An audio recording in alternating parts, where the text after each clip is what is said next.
Hello dear students, let's start the fifth chapter of the class 10 NCERT book, periodic classification। आइए देखते हैं हम इस चैप्टर को। सबसे पहले हम एलिमेंट्स की डिफिनेशन देखते हैं। यहाँ पे मैंने केमिकल एलिमेंट्स इसलिए वर्ड यूज किया है क्योंकि ये केमिस्ट्री से रिलेटेड है। ऐसे एलिमेंट्स का मतलब होता है हमारा बेसिक चीज किसी भी चीज की।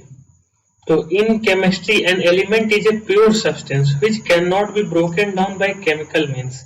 तो इसका क्या मतलब हुआ कि एलिमेंट ऐसी चीज है जिसको केमिकल मीन्स से नहीं ब्रोक डाउन किया जा सकता। जैसे हमारा एक एग्जांपल लेते हैं Na सोडियम, तो हम इसमें कोई केमिकल डाल के Na को नहीं तोड़ सकते, Na हमेशा Na ही रहेगा। तो यहाँ पे केमिकल मीन्स मतलब क्या है, जैसे कि हम इसमें कोई एसिड डाल दें या बेस डाल दें तो ऐसा कोई केमिकल रिएक्शन, अगर हम इसको एटॉमिक लेवल पे इस पे अगर ब्लास्ट कर दें और इसका प्रोटॉन बाहर निकाल दें तब स्ट्रक्चर चेंज हो सकता है। लेकिन यहाँ पे हम केमिकल एलिमेंट्स की बात कर रहे हैं, मतलब हमारा केमिस्ट्री में इसको चेंज नहीं किया जा सकता। इसको एटॉमिक लेवल पे चेंज करने पे ही ये चेंज हो सकता है। तो ऐसे चीजें जो कि किसी भी केमिकल एलिमेंट से चेंज नहीं की जा सकती उसको बोलते हैं एलिमेंट्स। ये क्या है, तो it consist atom which have identical number of proton in their nuclei. तो अब इसमें डिफरेंस क्या है दो एलिमेंट्स के बीच में, तो इनके एटम में आइडेंटिकल नंबर ऑफ प्रोटॉन्स होते हैं, यही डिसाइड करता है कि ये एलिमेंट कौन सा है। जैसे लिथियम है, हाइड्रोजन है, तो हाइड्रोजन के कितने प्रोटॉन है, हाइड्रोजन का एक प्रोटॉन है। तो जितने भी एटम में जिसमें एक एक प्रोटॉन होगा वो सारे हाइड्रोजन होंगे। और जैसे ऐसे ही हीलियम में दो हैं, तो जितने प्रोटॉन जितने एटम में जिसमें दो दो जो है प्रोटॉन होंगे वो सब हीलियम होंगे। ऐसे लिथियम है तो लिथियम का कितना है, 3 है। तो हर एटम जिसके अंदर 3 होंगे प्रोटॉन तो वो लिथियम होगा। तो बस इससे ही इतना सारा डिफरेंस आ जाता है कि जिसमें एक एटम है, एटम सेम है, उसके अंदर कंपोजिशन सेम है, प्रोटॉन सेम है, न्यूट्रॉन सेम है, बट अगर एक प्रोटॉन है तो हाइड्रोजन हो जाता है, 2 प्रोटॉन है तो हीलियम हो जाता है, 3 प्रोटॉन है तो लिथियम हो जाता है। ऐसे ही हमारा ऑक्सीजन बनता है, कार्बन बनता है, तो इसी तरीके से चलता है ये। केमिकल कंपाउंड्स, तो केमिकल कंपाउंड्स क्या होते हैं, द सब्सटेंस मेड ऑफ 2 और मोर एलिमेंट्स। तो जब ये 2 एलिमेंट कंबाइन हो जाते हैं तो उनको वो कंपाउंड बना देते हैं। जैसे लिथियम किसी और के साथ कंबाइन हो गया तो वो लिथियम का कंपाउंड बना देगा।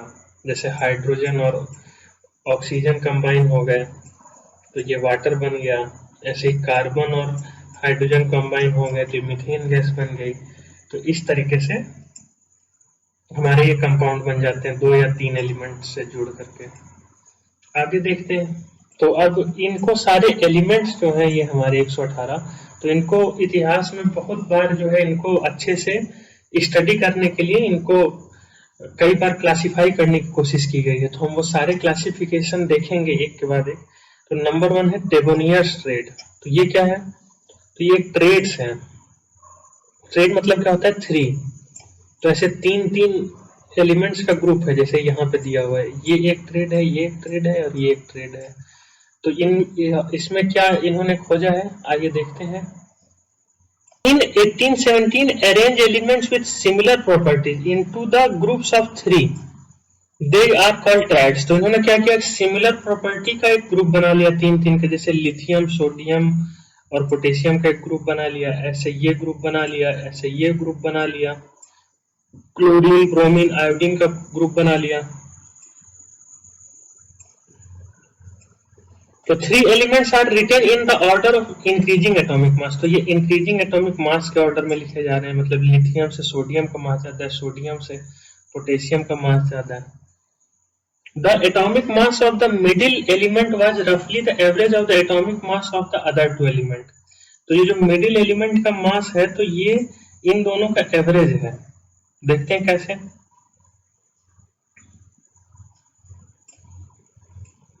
तो लिथियम का मास है 7, सोडियम का 23 है और पोटेशियम का 39 है। तो 39 प्लस 7/2 कितना होता है, 23। एवरेज ऐसे ही निकाला जाता है, इसका प्लस करके 2 एलिमेंट है तो 2 से डिवाइड कर दिया जाएगा। तो ये इस तरीके से काम करता है। तो इसमें क्या 2 मेन इंपॉर्टेंट चीजें हैं कि इन्होंने पहले तो तीन तीन एटम का तीन तीन एलिमेंट्स का ग्रुप बनाया जिनकी प्रॉपर्टी सेम है, और वो इंक्रीजिंग एटॉमिक मास से जब उन्होंने उसको लाइन अप किया तो उसमें से जो बीच वाला है वो फर्स्ट और थर्ड का एवरेज है उसका एटॉमिक मास। और ये जो इनका ट्राइड है ये बस तीन ग्रुप में काम करता है, इसके अलावा और किसी एलिमेंट में काम नहीं करता। ये तीनों ग्रुप यहाँ पे आपको दिए हुए हैं। आगे देखते हैं, ये तो बहुत अर्ली क्लासिफिकेशन है, इसमें अभी कोई बहुत टेक्निकल चीज नहीं है। आगे देखते हैं, अब ये क्या है, अब ये न्यूलैंड्स लॉ ऑफ ऑक्टेव्स। तो ये लॉ ऑफ ऑक्टेव्स है। तो ऑक्टेव्स क्या होते हैं? ऑक्टेव्स होते हैं हमारे सा रे गा मा, इनको ऑक्टेव बोला जाता है क्योंकि ये 7 के बाद 8वें पे रिपीट होते हैं। जैसे सा रे गा मा पा धा नी, फिर सा आ जाता है, फिर रे गा मा पा धा नी, ऐसे। तो इन्होंने क्या खोज निकाला?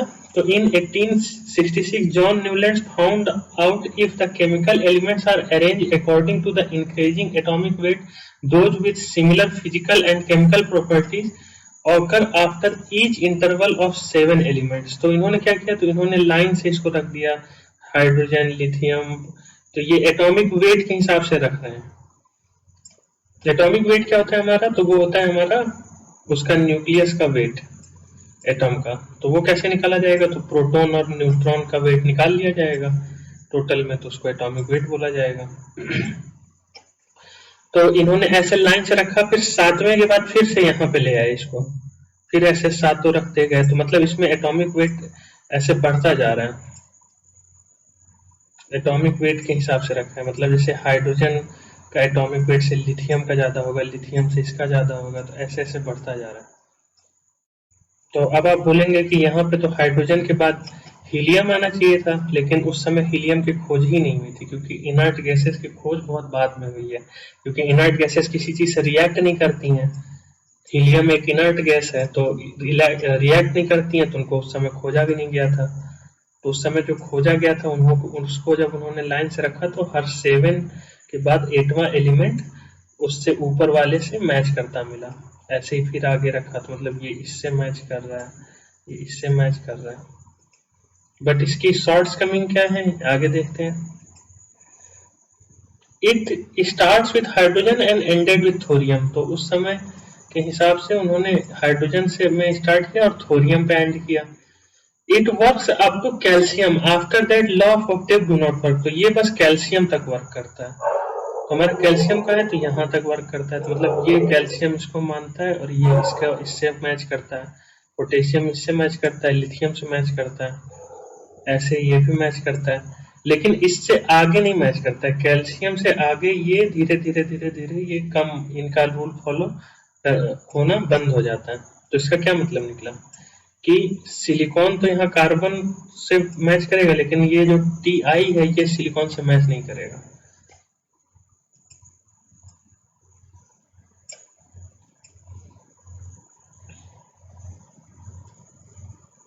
न्यूलैंड ने और क्या बताया? Newland believe that 56 element exist in the nature but later more elements were discovered. तो न्यूलैंड बोलते थे कि बस 56 एलिमेंट ही अब डिस्कवर नहीं होंगे, लेकिन बाद में और बहुत सारे एलिमेंट डिस्कवर किए गए। Newland adjusted 2 element in the same slot like cobalt and nickel to make octave works. तो इन्होंने दो, कभी कहीं कहीं पर 2 एलिमेंट को एक स्लॉट में डाल दिया ताकि ये ऑक्टेव काम करें।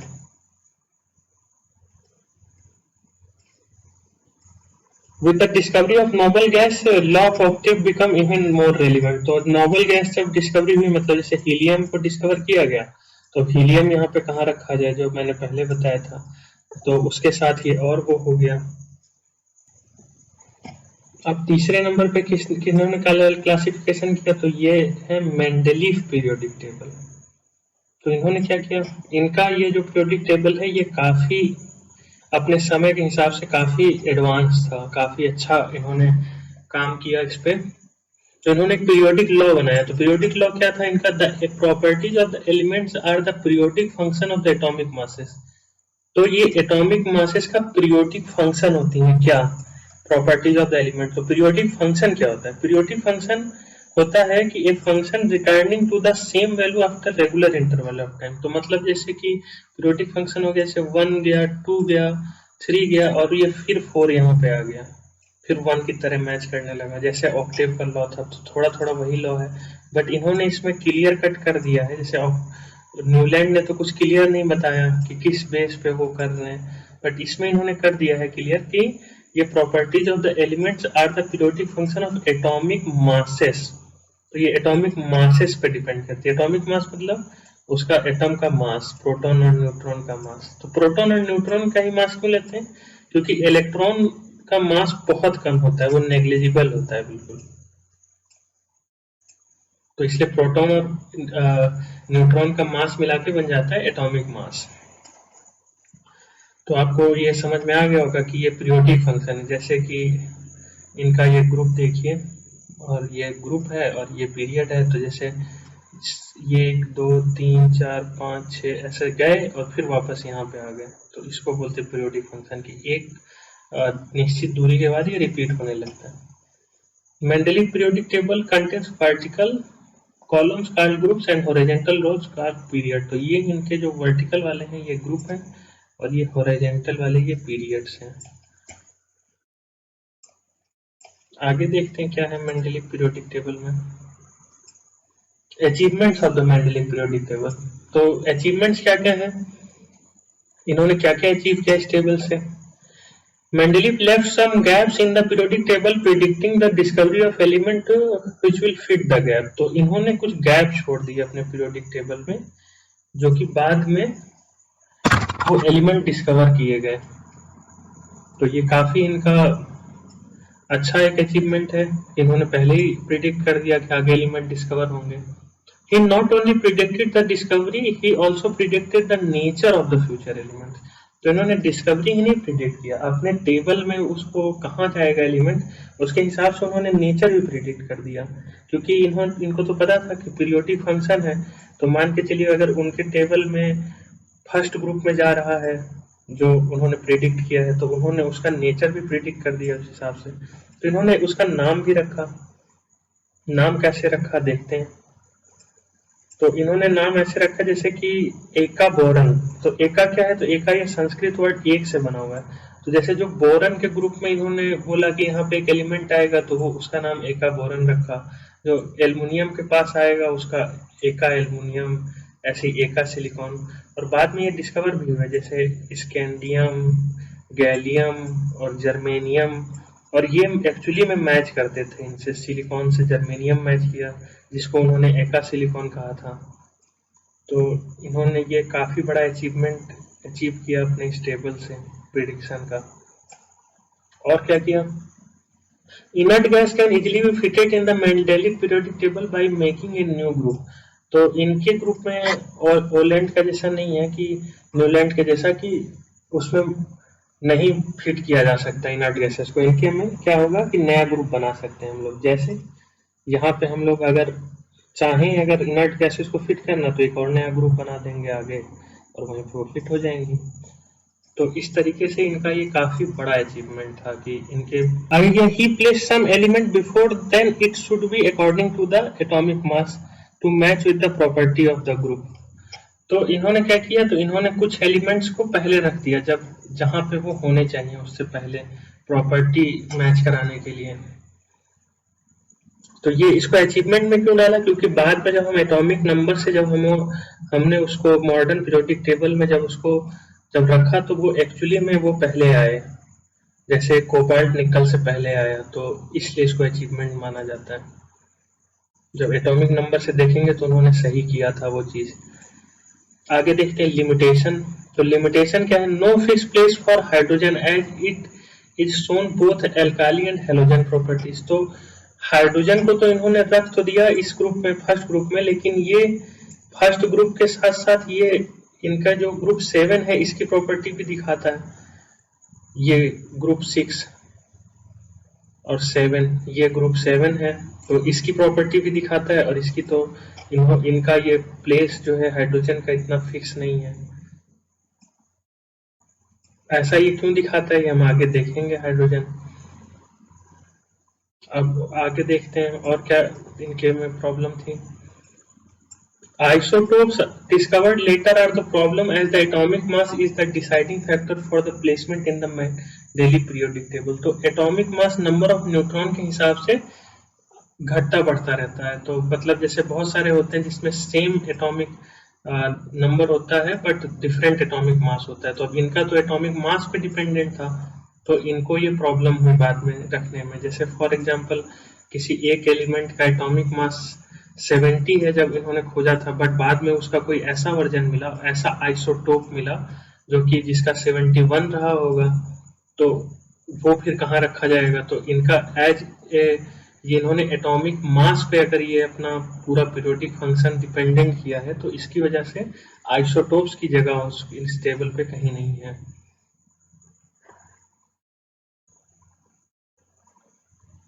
और इसके अलावा क्योंकि एटॉमिक मास लगातार नहीं बढ़ता, जैसे 1 2 3 ऐसे नहीं बढ़ता, ऐसे 1 बढ़ा फिर 4 हुआ फिर 6 हुआ, ऐसे बढ़ता है, तो इसके बीच में कितने एलिमेंट आ सकते हैं ये भी क्लियर नहीं था। जैसे मान के लिए कोई नया एलिमेंट डिस्कवर हुआ 1 और 4 के बीच में, तो उसको कहाँ रखा जाएगा, तो इस बीच में इस चीज पे भी डिबेट थी। मॉडर्न पीरियोडिक टेबल ने ये सारे जो ये प्रॉब्लम्स हैं, ये तीनों कौन कौन सी प्रॉब्लम है, पहला जो हाइड्रोजन की जगह नहीं मिली, दूसरा आइसोटोप को कहाँ रखा जाए, और तीसरा अगर दो एलिमेंट के बीच में अगर एटॉमिक मास में काफी बड़ा डिफरेंस है तो उसके बीच में कितने एलिमेंट और आ सकते हैं नए, वो उसका कोई अंदाजा नहीं लगा सकता था। आगे देखते हैं मॉडर्न पीरियोडिक टेबल में क्या क्या हुआ। मॉडर्न पीरियोडिक टेबल, तो मॉडर्न पीरियोडिक लॉ बनाया गया हेनरी मोसले द्वारा 1913 में। तो ये लॉ क्या करता है, properties of the elements are the periodic function of their atomic number. तो जैसे उन्होंने एटॉमिक मास को पीरियोडिक फंक्शन बताया था मेंडलीफ ने, तो इन्होंने क्या कर दिया, एटॉमिक मास से एटॉमिक नंबर को कर दिया। तो एटॉमिक नंबर क्या होता है, तो atomic number is the number of proton present in the nucleus. तो इन्होंने केवल प्रोटॉन पे बेस कर दिया, जैसे न्यूक्लियस में न्यूट्रॉन प्लस प्रोटॉन नहीं, बस प्रोटॉन प्रोटॉन। तो कितने प्रोटॉन है तो उस पर डिपेंड कर देगा एटॉमिक नंबर। तो इसका फायदा क्या हुआ कि जैसे हाइड्रोजन का 1 है, हीलियम का 2 है, लिथियम का 3 है, तो ये एटॉमिक नंबर 118 तक लगातार है। बस एक एक प्रोटॉन बढ़ने की वजह से उसकी केमिकल प्रॉपर्टी चेंज हो जा रही है, क्योंकि ये उससे उसके नंबर ऑफ प्रोटॉन और इलेक्ट्रॉन पे ही डिपेंडेंट होती है। तो इसलिए ये काफी अच्छा लॉ बना। आगे देखते हैं, it is represented by Z. तो एटॉमिक नंबर जेड से रिप्रेजेंट किया जाता है। Normally number of electron is also same as the atomic number. तो नंबर ऑफ प्रोटॉन और number of electron generally same होते हैं, क्योंकि पॉजिटिव चार्ज और निगेटिव चार्ज बैलेंस होनी चाहिए। तो number of electron for example हो गया, जैसे मान के चलिए एटॉमिक नंबर 6 है, किसका, कार्बन का, तो इसमें 6 क्या है, प्रोटॉन है, और इसमें 6 इलेक्ट्रॉन भी हैं। तो ये ऐसे चलता है।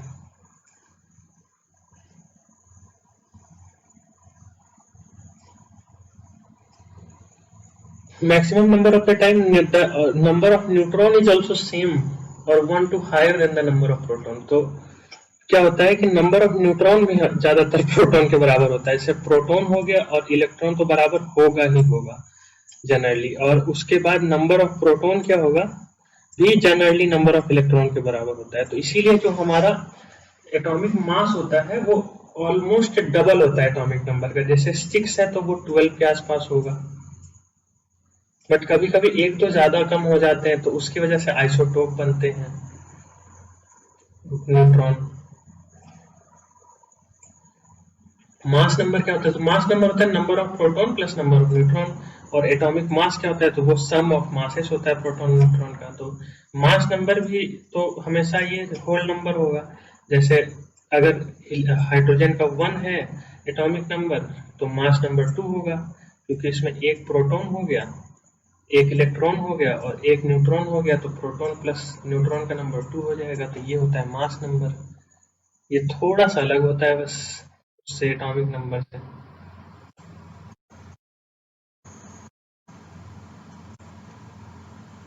और एटॉमिक मास क्या होता है, वो एक्चुअल मास होता है जो कैलकुलेट किया जाता है। Elements when arranged in the order of increasing atomic number lead us to the classification known as modern periodic table। तो ये जब इंक्रीजिंग एटॉमिक नंबर पे जब अरेंज किए जाते हैं ऐसे, पीरियोडिक फंक्शन के हिसाब से, तब ये जो है क्या बना देते हैं, ये मॉडर्न पीरियोडिक टेबल बना देते हैं। आगे देखते हैं कैसी होती है टेबल। तो ये इस टाइप की टेबल होती है। तो जैसे इन्होंने अरेंज किया, तो ये 1 लिया एटॉमिक नंबर, 1 से 2 में गए, 2 से 3, 4, 5, 6 पे कार्बन, 7 पे नाइट्रोजन, 8 पे ऑक्सीजन, 9 पे फ्लोरीन, 10, 11, 12, 13, ऐसे लगातार ये बढ़ता गया। तो ये इसमें क्या होता है,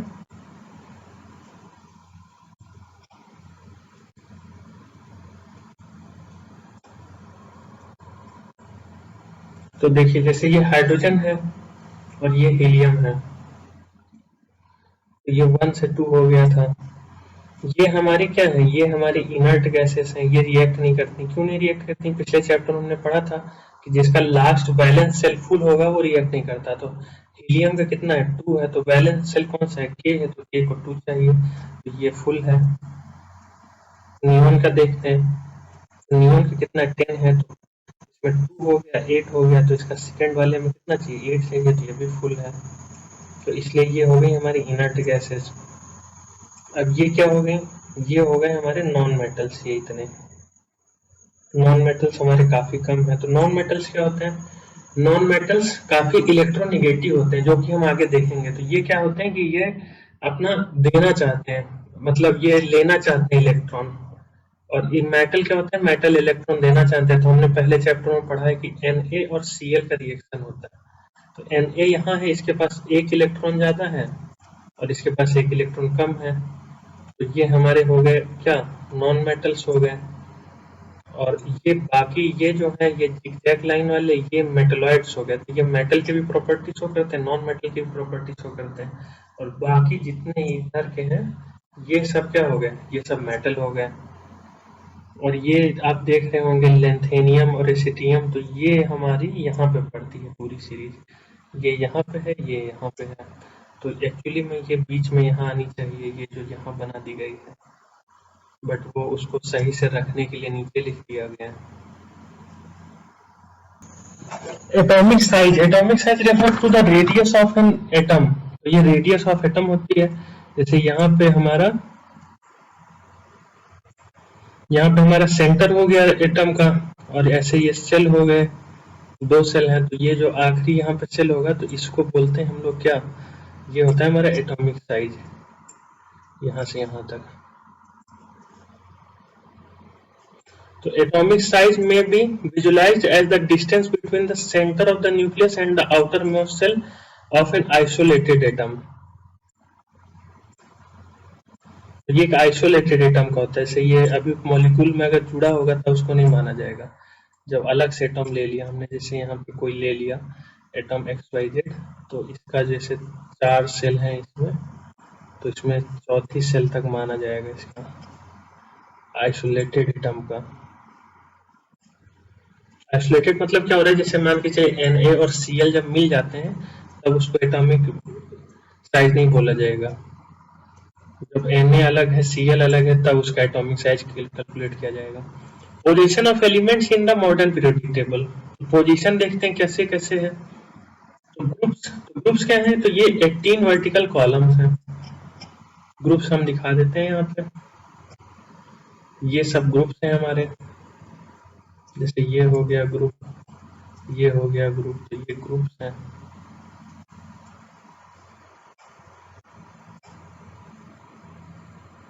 और हमारे पीरियड कौन से, इसमें भी वही है, ये पीरियड हो गए ऐसे लंबे लंबे वाले।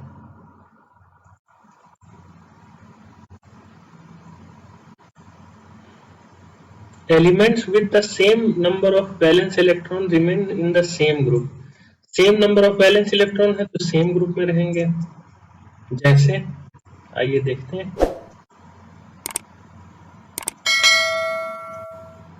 जैसे हाइड्रोजन में कितना वैलेंस इलेक्ट्रॉन है, 1 है। लिथियम में कितना है वैलेंस इलेक्ट्रॉन, इसमें भी 1 है। कैसे, 2 है, 3 है, तो 2 के बाद 1 ही आएगा। सोडियम में कितना है, 11 है, तो 2 आएगा, उसके बाद कितना आएगा, 8 आएगा, 1 आएगा। तो ऐसे K का कितना हो जाएगा, 2 हो जाएगा, 8 हो जाएगा, 8 हो जाएगा और 1 हो जाएगा। तो ये ऐसे सारे 1 हैं इनके, जिनका तो ये एक ग्रुप में है, 2 वाले एक ग्रुप में होंगे। जैसे Be जो है ये, तो इसका कितना है, 4 है, तो 2 2, मैग्नीशियम का 12 है तो 2 8 2। ये हमारा कॉन्फ़िगरेशन के हिसाब से जो लास्ट सेल है तो उसमें हमेशा 2 ही रहेगा। ये बैलेंस सेल के बारे में आपको पिछले चैप्टर में बहुत अच्छे से बताया गया है। आगे देखते हैं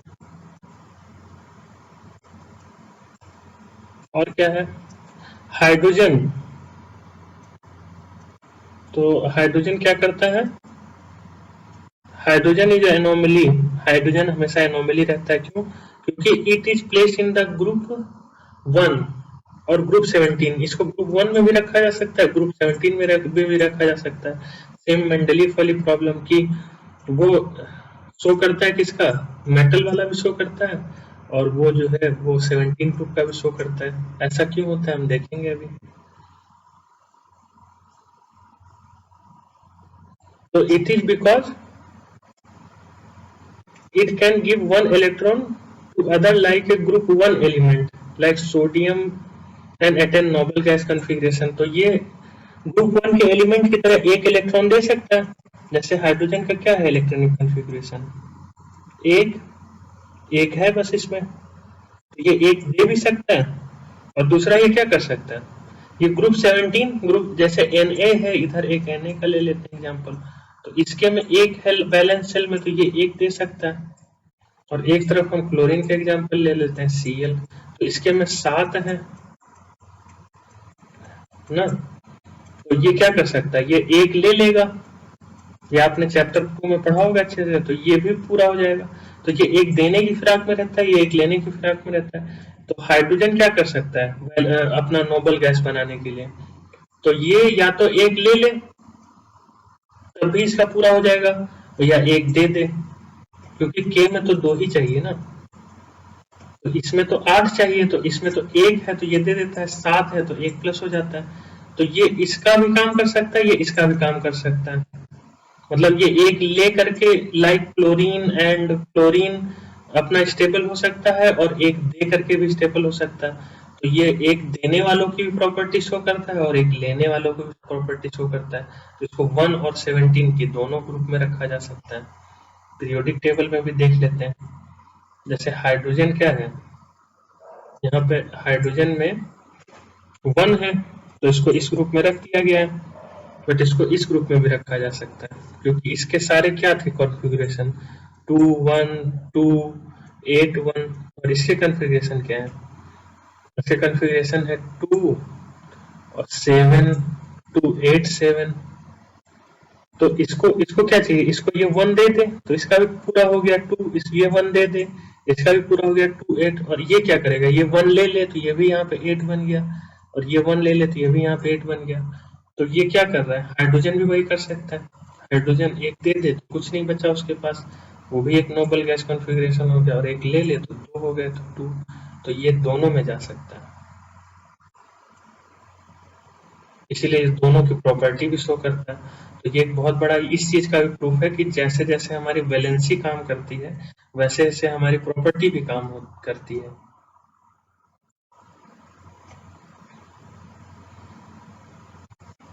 आगे देखते हैं periods, they are 7 horizontal rows. Period क्या होता है, तो वो हॉरिजॉन्टल रोज होती हैं पीरियड्स वाली सारी की सारी।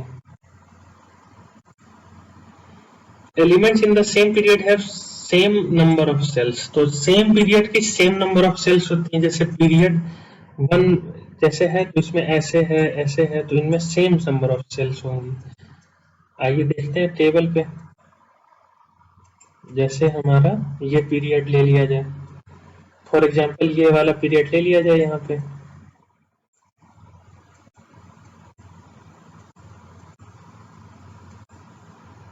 जैसे इसमें NaMgAlSi, तो इसमें सेम नंबर ऑफ सेल्स होंगी। देखते हैं इसको रियली में भी है कि नहीं है। तो जैसे इसमें कितनी सेल होगी, इसमें बस K होगी एक, इसमें कितने होगी K और L होगी 2 और 1, 2 और 2, 2 और 3, इसमें कितनी है 11 है तो कितनी होगी k हो गई, l हो गई और क्या होगी m भी हो गई, 2, 8 और 1, ये हो गया Na का। सेकंड वाले में यहाँ 2 हो जाएगा, थर्ड वाले में कौन सा एल्युमिनियम है तो 13 है। इसका चेक करते हैं, लास्ट वाले चेक करते हैं इनका, अगर इनमें भी 3 आ रहा है तो मतलब ये सारे वैसे ही हैं, तो k में कितना हो जाएगा 2 हो जाएगा और l में कितना हो जाएगा 8 हो जाएगा, ये तो फिक्स है। तो 2 8 10 हो गया और इसमें 17 है तो उसके बाद m में 7 रखा जा सकता है, ऐसी आर्गन में 18 है तो उसमें 8 रख दिया जाएगा।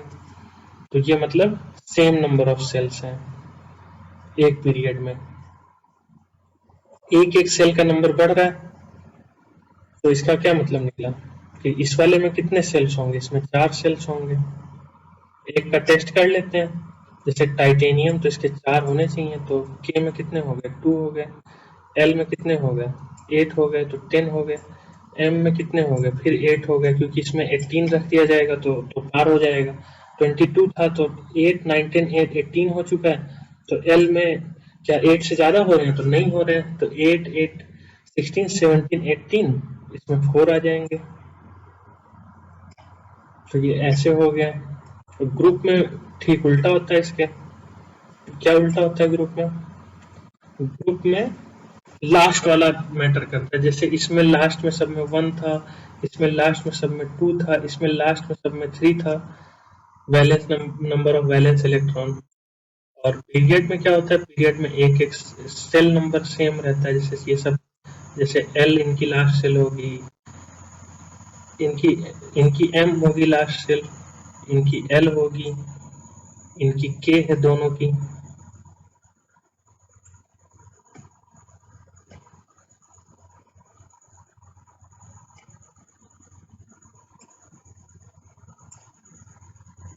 आगे देखते हैं।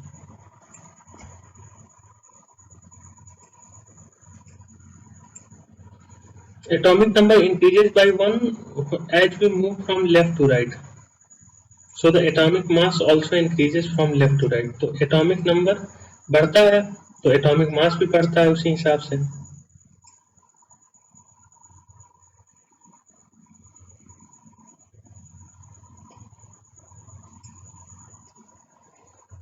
देखते हैं कैसे। जैसे कि यहाँ पे 2 से 3 हुआ तो 1 बढ़ा, फिर 5 हुआ, 4 हुआ, 5 हुआ। जैसे यहाँ पे देखिए 23 24 25, तो पीरियड में एक एक बढ़ता जाता है, फिर ऐसे एक एक बढ़ता गया। और ग्रुप में ठीक उल्टा होता है। तो जैसे ग्रुप में क्या हो रहा है, ग्रुप में नीचे को एटॉमिक नंबर बढ़ रहा है तो इसका एटॉमिक मास नीचे साइड को बढ़ता है। वैसे इसमें क्या हो रहा है, पीरियड में इधर को एक एक बढ़ रहा है तो इधर भी बढ़ता है एटॉमिक मास। तो इसीलिए जो इस कोने पे होंगे, इधर से भी बढ़ रहा है एटॉमिक मास, इधर से भी बढ़ रहा है, तो फिर इस कोने में होगा इसका एटॉमिक मास सबसे ज्यादा होगा, जैसे 118 है, और जो इस कोने में होगा उसका सबसे कम होगा, जैसे हाइड्रोजन इसका 1 है।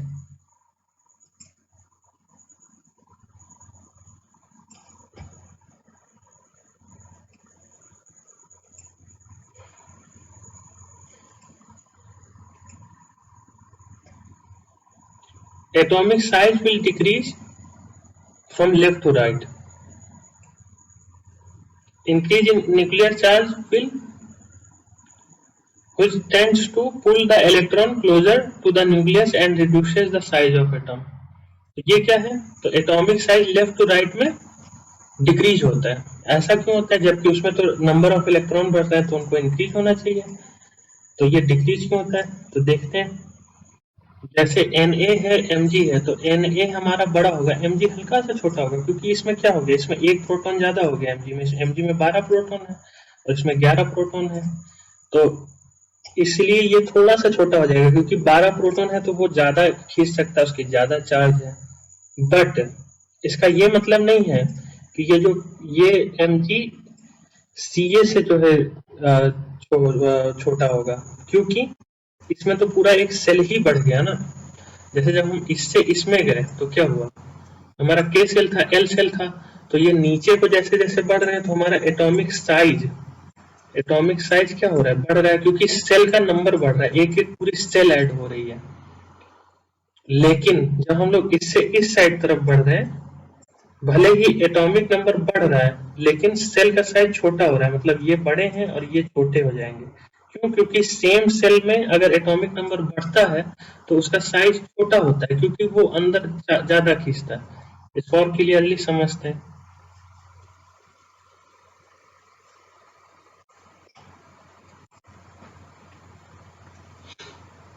जब हम यहां से यहां जा रहे हैं, ऐसे ऐसे ऐसे ऐसे ऐसे ऐसे ऐसे ऐसे ऐसे ऐसे यहां तक गए, तो ये सब तो सेम एटॉमिक सेल है, ये हमने अभी पढ़ा था। तो अगर ये सेम एटॉमिक सेल है ऐसे, तो इसमें क्या होगा, सेम एटॉमिक सेल है, दो का लेते हैं, दो वाले कौन से हैं, ये वाले हैं। तो लिथियम है, बेरिलियम है, तो लिथियम और फ्लोरीन में क्या होगा, तो लिथियम में कितने प्रोटॉन होंगे, यहाँ पे 3 प्रोटॉन होंगे, और ब्रोमीन में फ्लोरीन में कितने प्रोटॉन होंगे, फ्लोरीन में 9 प्रोटॉन होंगे। अब इसको तो दो ही सेल इसको भी रखने हैं, दो ही सेल इसको भी रखना है, तो ये 3 होंगे, तो ये ज्यादा दूर दूर होंगे क्योंकि इसके पास चार्ज कम है। तो ये लिथियम जो है ये क्लोरीन से बड़ा होगा, जैसे लिथियम इतना बड़ा होगा तो फ्लोरीन इतना बड़ा होगा। ऐसा क्यों होता है? क्योंकि नंबर ऑफ प्रोटॉन बढ़ रहे हैं। बट फिर क्या होगा, जब ये फ्लोरीन से नियोन होगा, नियोन के बाद जब ये फिर से सोडियम में आएगा, तो सोडियम में तो एक पूरी सेल बढ़ जाएगी ना, सोडियम में तो 3 सेल हो जाएंगी।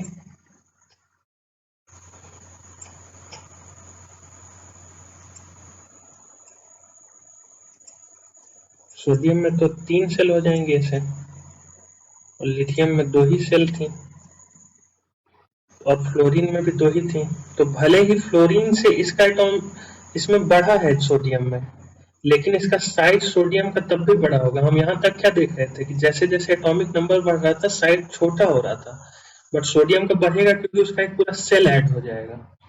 तो इस वजह से क्या होता है, अब इसमें तो सेल ऐड हो रहे हैं, 1 से 2 हो रहे हैं, 2 से 3 हो रहे हैं, 3 से 4 हो रहे हैं, 4 से 5 हो रहे हैं, तो ऐसे ऐसे होता है। तो ये एटॉमिक साइज ऐसे बढ़ता है इधर को, और इधर को क्या होता है, इसमें सेल तो सेम है, तो सेल सेम है तो एटॉमिक नंबर बढ़ता है तो घटता है, तो इधर को घटता है तो मतलब किधर को बढ़ेगा, इधर को बढ़ेगा। तो उस हिसाब से कौन सा सबसे बड़ा होना चाहिए, ये बड़ा होना चाहिए, क्योंकि नीचे को बढ़ रहा था और इधर को बढ़ रहा था, ये सबसे बड़ा होना चाहिए और ये सबसे छोटा होना चाहिए उस हिसाब से साइज में। मास में हमने कैसे देखा था, मास में इधर को बढ़ भी रहा था और इधर को बढ़ रहा था, बट एटॉमिक साइज इधर को तो बढ़ता है लेकिन इधर को बढ़ता है, तो साइज और मास में ये अंतर है थोड़ा सा।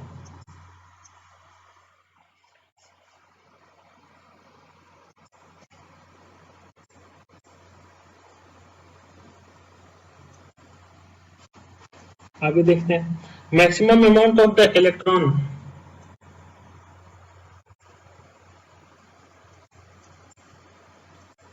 that can fill in the cell is the function of 2n square। तो मैक्सिमम नंबर ऑफ इलेक्ट्रॉन कैसे डिसाइड किए जाते हैं, k में कितने जाएंगे, तो k में into 1 square, 2 into 1 square, l में 2 इंटू 4 स्क्वायर, अरे 2 इंटू 2 स्क्वायर, m में 3 स्क्वायर, ऐसे करके निकाला जाता है इनको। बहुत सिंपल है ये तो, मैथ इसमें आप देख लीजिए।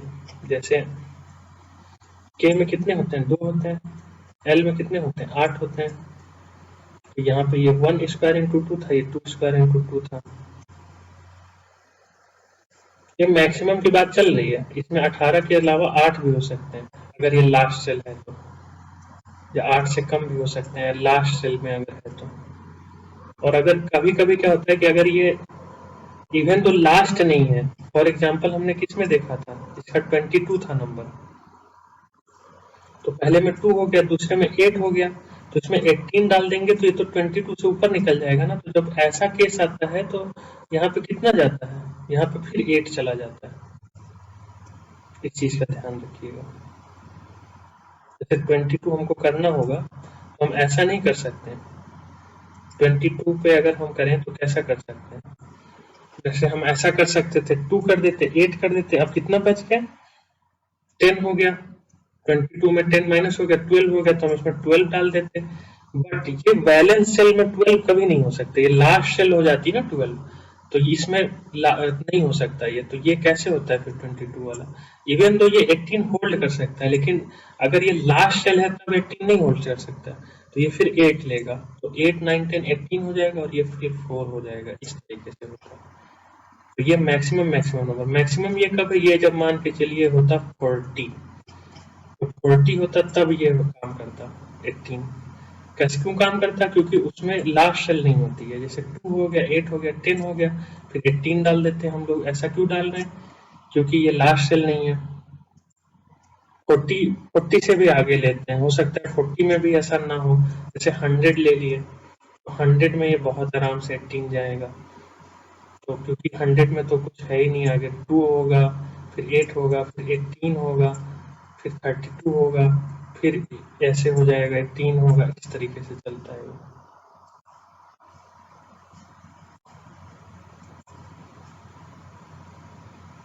आगे देखते हैं trends in the modern periodic table. तो वैलेंसी क्या होती है? तो वैलेंस इलेक्ट्रॉन क्या होता है, पहले ये देखते हैं। तो वैलेंस इलेक्ट्रॉन क्या होता है? लास्ट सेल में जितने इलेक्ट्रॉन होते हैं उनको वैलेंस इलेक्ट्रॉन बोला जाता है।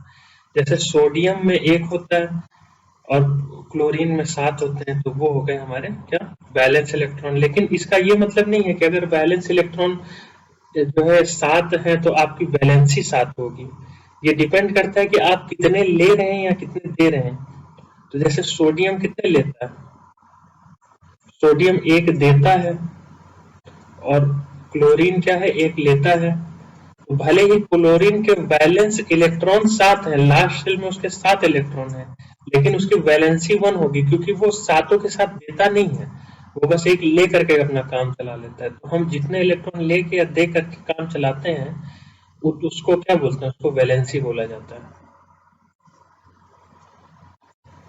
तो one valence electron, one valency simple, एक है, एक दे देता है। क्लोरीन है 7 valence electron, but one valency, because it will not give 7, वो 7 नहीं देगा, वो 1 ले लेगा उसकी जगह पे। तो ये वैलेंसी होती है। तो वैलेंस इलेक्ट्रॉन और वैलेंसी के नंबर में थोड़ा सा यही अंतर होता है। ऑक्सीजन है 6 valence electron, but its valency is कितना? Valency is 2। Valency is 2।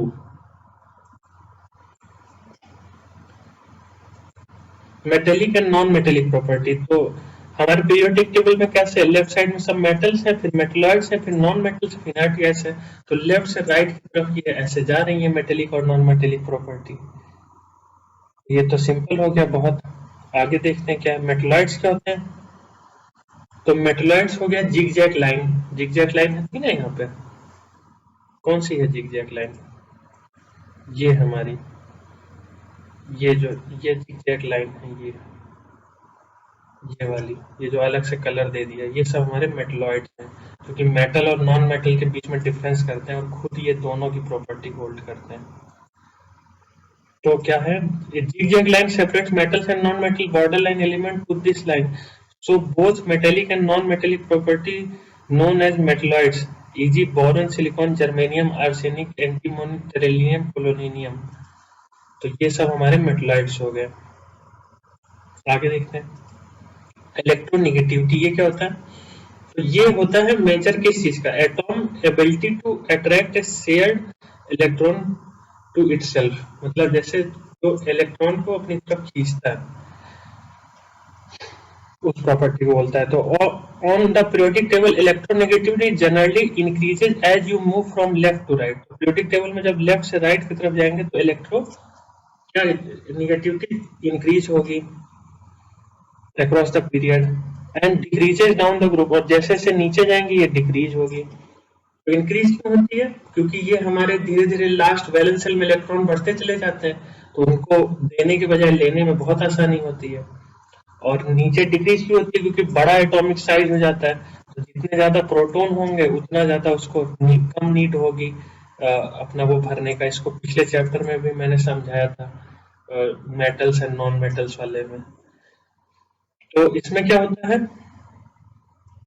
तो इस साइड को हमारी क्या हो रही है, इलेक्ट्रोनेगेटिविटी डिक्रीज हो रही है, इंक्रीज हो रही है सॉरी, और इस साइड को डिक्रीज हो रही है। तो हमारे सारे इलेक्ट्रोनेगेटिविटी पे अगर नॉन मेटेलिक हैं तो non metals are more electronegative, so there are plenty in the upper right hand side of the periodic table. अभी पीरियोडिक टेबल में भी देखते हैं क्या चीज है, पहले इसको पढ़ लेते हैं। And metals want to give electrons, so they are left in the left side of the periodic table. Metallic nature increases down to the group and decreases along the period. आइए देखते हैं इसको, पीरियोडिक टेबल पे समझते हैं अच्छे से।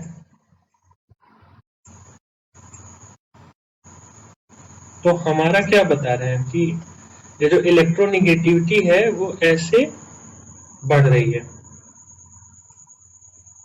ठीक है, और जो नीचे साइड को क्या हो रही है, कम हो रही है, तो ये ऊपर साइड को बढ़ रही होगी। तो हमारा ये ट्रेंड कैसा है,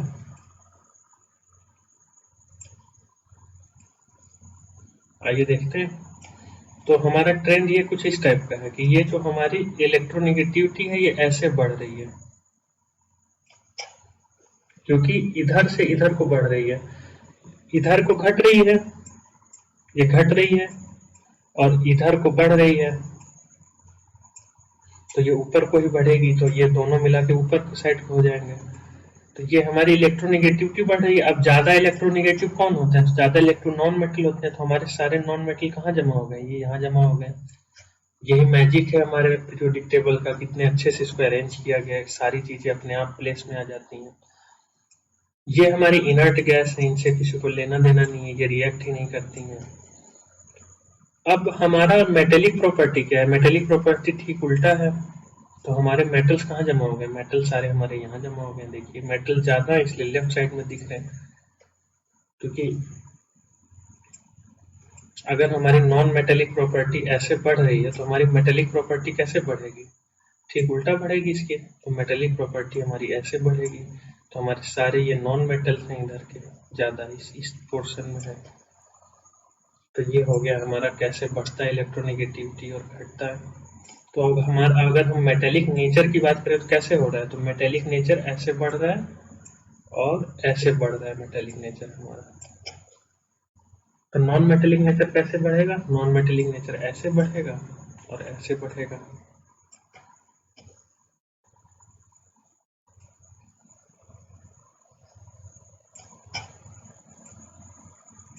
आगे देखते हैं। तो ये हमारा यहीं पे चैप्टर खत्म हो गया।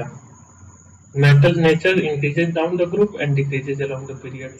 तो ये तो हमने समझा दिया अभी। अब आगे भी इसके क्वेश्चन आंसर के भी वीडियो आएंगे, और भी बहुत सारे हर सब्जेक्ट के वीडियो आएंगे। आप हमारा चैनल सब्सक्राइब कर दीजिए और इसको देखते रहिए, आपको ऐसे ऑसम कंटेंट मिलता रहेगा। Thank you. आई होप कि आपको इस सेशन में मजा आया। सबसे पहले थैंक्स फॉर वाचिंग। आप इस सेशन का पीडीएफ डाउनलोड कर सकते हैं, यहाँ डिस्क्रिप्शन में लिंक दी गई है। आप इसको पढ़िए अच्छे से और इसको प्रिंट भी करा सकते हैं। और आप हमारा ये टेलीग्राम चैनल ज्वाइन कर लीजिए, इससे आपको अपडेट मिलती रहेगी वीडियोस की। और सबसे मोस्ट इम्पोर्टेंट, आप बेल आइकन दबा दीजिए, लाइक कर लीजिए, कमेंट कर लीजिए, शेयर कर लीजिए और सब्सक्राइब कर लीजिए। आपको ऐसे ऑसम कंटेंट मिलता रहेगा। Thank you.